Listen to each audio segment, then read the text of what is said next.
Je m'appelle Elena, je suis conseillère emploi chez Actiris à l'antenne de Saint-Gilles. Les soft skills, c'est vraiment les qualités personnelles, mais c'est vraiment ce qui va faire la différence pour un employeur entre deux candidats qui ont exactement les mêmes expériences et les mêmes diplômes. Ça peut être par exemple quelqu'un qui a un bon sens de l'écoute, qui a une empathie naturelle, qui a une facilité de communiquer à l'oral ou à l'écrit. Donc ça, c'est des exemples de soft skills. C'est quelque chose qui peut être inné, donc principalement quand on est sociable, c'est quelque chose qui est assez inné, mais c'est quelque chose qui peut aussi être appris.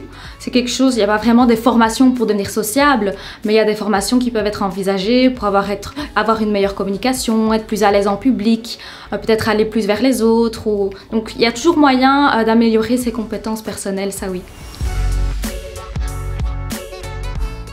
Si je prends mon cas personnel, j'ai toujours trouvé que j'étais quelqu'un de pas du tout organisé dans ma vie de tous les jours. Donc de manière innée, je suis quelqu'un de désorganisé. C'est quelque chose que j'ai constaté, que voilà, c'est quelque chose qu'on a pu me reprocher même dans le cadre du privé. Et c'est quelque chose, il y a des choses que j'ai mises en place pour justement être plus organisée. Donc peut-être faire des listes, réfléchir un petit peu à ce qui était prioritaire. Et là, je pense qu'on peut toujours améliorer ses compétences, oui.